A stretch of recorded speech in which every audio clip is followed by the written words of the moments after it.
अस्सलाम वालेकुम, आप देख रहे हो उर्दू पॉइंट। मेरा नाम दानिश हुसैन। दुनिया के तीसरे अमीर तरीन आदमी गौतम अडानी, जो सिर्फ एक हिडनबर्ग की रिपोर्ट के बाद तीसरे से 15वें नंबर पर आ गए। उन्हें $65 बिलियन का नुकसान हुआ सिर्फ एक रिपोर्ट के शाये होने के बाद। और इंडिया का एक मशहूर ग्रुप अंबानी ग्रुप, जो कि पहले इनसे नीचे था, लेकिन इस रिपोर्ट के बाद अडानी जो है वो अंबानी से भी नीचे आ चुके हैं। ये हुआ कैसे है?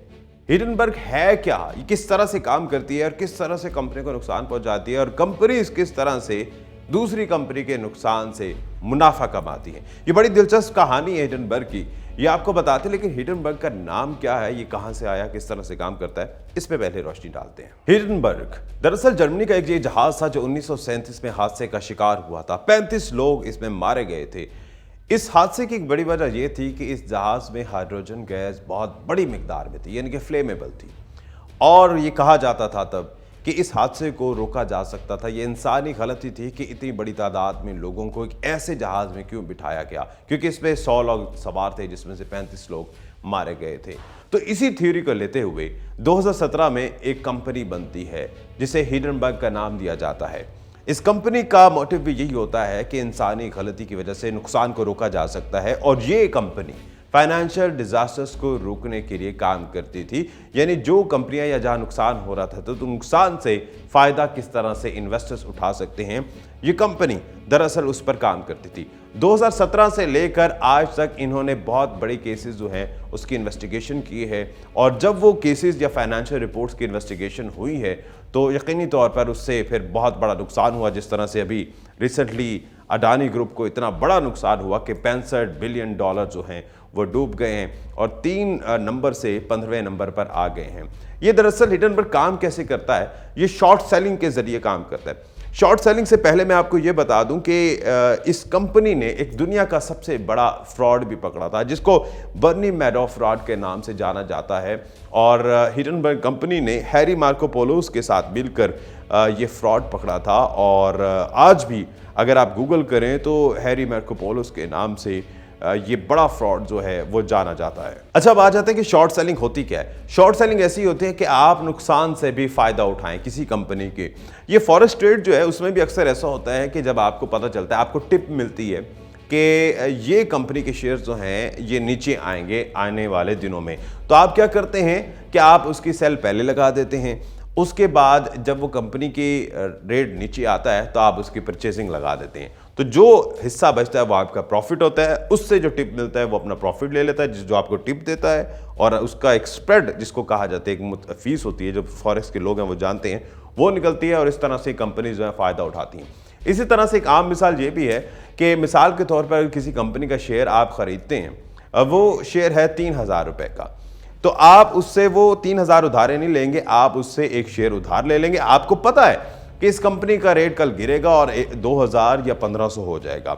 कल उस कंपनी का रेट हो जाता है ₹1500, तो आपके पास आ गए 1500। आपने उसको जब 1500 को होना है, वो आपने उसको शेयर वापस दे देना है जिससे आपने वो उधार लिया था, और जो बाकी का 1500 है वो आपका हो जाएगा। लेकिन जब इस तरह की ट्रेड होती है तो उसमें आपको एक ख़ास हिस्सा उस प्रॉफिट की मद में भी या मार्केट की मद में भी देना पड़ता है। मिसाल के तौर पे वो ₹100 है, तो फिर भी आप ₹1400 बचा लेते हैं। हिडनबर्ग कंपनी भी दरअसल इसी तरह से काम करती है। उसके इन्वेस्टर्स हैं, वो रिसर्च करती हैं कंपनीज पे, और उसके बाद सोशल मीडिया और बाकी जगहों पर जब एक नैरेटिव बिल्डअप हो जाता है कि इस कंपनी के शेयर डूबने वाले हैं, तो इन्वेस्टर्स वहाँ से उस कंपनी में इन्वेस्ट करते हैं, उसके शेयर्स खरीदते हैं, और उसके बाद जो है जब वो कंपनी डूब जाती है या उसको नुकसान होता है, तो वो प्रॉफिट शेयरिंग जो है ना सिर्फ इन्वेस्टर्स को मिलता है, बल्कि हिडनबर्ग भी उस कंपनी से प्रॉफिट लेती है।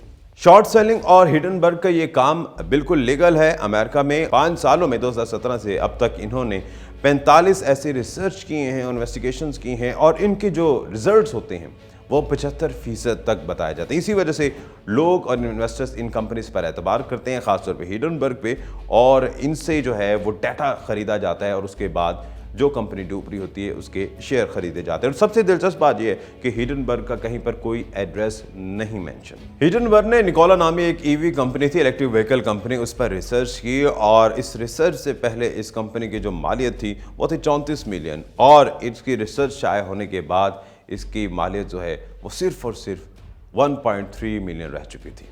इसी तरह से अडानी ग्रुप के साथ भी हुआ और उसके शेयर्स भी धड़ाधड़ नीचे गिरते रहे। वैसे इन्होंने शेयर्स में नहीं, ये बॉन्ड्स पे काम किया था।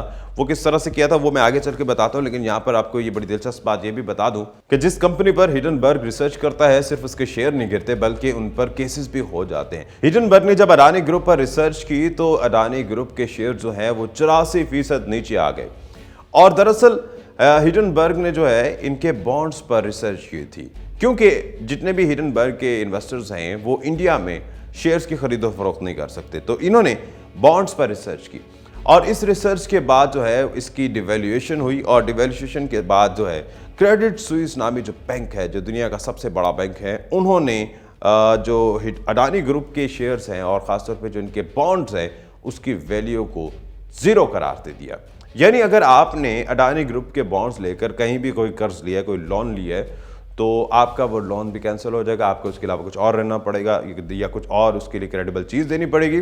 और अगर आपके पास बॉन्ड्स हैं तो उसकी वैल्यू ज़िफर है। वैसे तो गौतम अडानी काफ़ी अरसे से खबरों की जीनत बने हुए थे और काफ़ी अरसे से खबरों में इनने कुछ अर्सा पहले ही रिवील किया उन्होंने कि उन्हें से 98 में उन्हें अगवा किया गया था 15 करोड़ रुपए देकर, इंडियन 15 करोड़ देकर उन्होंने बाजियाब किया था। इसके अलावा जो ताज होटल पर अटैक हुआ था तब भी गौतम अडानी उसी ताज होटल में थे, तो 2 बार वो कहते हैं कि अपनी मौत को बड़े करीब से देखा है। लेकिन अभी जो वक्त है ये भी बड़ा भारी है और ये भी यकीनी तौर पर उनको याद रहेगा, क्योंकि हिडनबर्ग की जो रिपोर्ट है वो बड़ी हैरानकुन है। 106 सफ़ात पर मुश्तमिल ये रिपोर्ट, जिसमें 88 सवालात किए गए हैं और इस पूरी सवालात की जो रिसर्च है उसके लिए 2 साल लगाए हैं इस हिडनबर्ग ग्रुप ने, जो कि सिर्फ और सिर्फ अडानी ग्रुप पर की गई है। अच्छा, इस रिसर्च के बाद जो है वो ना सिर्फ अडानी ग्रुप को बल्कि इंडियन स्टॉक मार्केट को भी खासा नुकसान पहुंचा। 400 करोड़ का नुकसान जो है वो सिर्फ एक स्टॉक मार्केट को हुआ, ना सिर्फ अडानी ग्रुप जिसमें बहुत सारी कंपनी शामिल हैं बल्कि इंडियन स्टॉक मार्केट को भी एक बड़ा झटका लगा। इस रिपोर्ट में स्टॉक मैनिपुलेशन का इल्ज़ाम लगाया गया है अडानी ग्रुप पे, यानी कि 2020 में जो अडानी ग्रुप का शेयर था वो था सिर्फ 130 रुपए का। 2022 में अडानी ग्रुप का शेयर 4019 रुपए तक पहुंच जाता है। ये 2 सालों में कैसे हुआ, इस रिपोर्ट में ये इल्ज़ाम लगाया गया और सवाल पूछा गया है कि ऐसे हालात जब दुनिया भर में कोरोना था, इकोनॉमिकल सिचुएशन जो है बड़ी ख़राब थी, तो अडानी ग्रुप इतना ज़्यादा ऊपर कैसे चला गया, क्या उसकी डिमांड बढ़ गई? तो डिमांड और सप्लाई का जो रूल है, तो इसी पर एक बड़ी अहम चीज़ जिस इल्ज़ाम लगाया गया वो कहा गया कि आर्टिफिशियल डिमांड पैदा की गई है। आर्टिफिशियल डिमांड क्या होता है? आर्टिफिशियल डिमांड ये है कि आप अपनी कंपनी के मैक्सिमम शेयर्स अपने पास रखें और डिमांड और सप्लाई को मैनेज करें। तो ये इल्ज़ाम लगाया गया कि अडानी ग्रुप ने जो है वो 75% से ज़ायद शेयर्स अपने पास रखे इस दौर में और मुबैना तौर पर इसको आर्टिफिशियली डिमांड बढ़ाई गई और इसको 130 से उठा के 4000 से भी ऊपर तक पहुंचा दिया गया। दूसरा इल्ज़ाम यह लगाया गया कि गौतम अडानी के बड़े भाई विनोद अडानी बड़े बड़े ऑफशोर कंपनीज का एक नेटवर्क चलाते हैं। इन तमाम तर इल्ज़ामात के बाद जहां कंपनी का बहुत सारा नुकसान पहुंचा वहां इंडिया में बहुत सी बातें भी हो रही हैं और ऐसे में अडानी ग्रुप के जो फाइनेंस चीफ हैं उनका रद्द अमल भी सामने आया और उन्होंने कहा कि हिडनबर्ग कंपनी के ये तमाम तर इल्ज़ामात झूठ हैं, बेबुनियाद हैं और साथ ही साथ इस रिसर्च को इंडिया के तरक्की के खिलाफ एक बड़ी साजिश भी करार दिया है। दानिश हुसैन को इजाज़त दीजिए। अल्लाह निगहबान।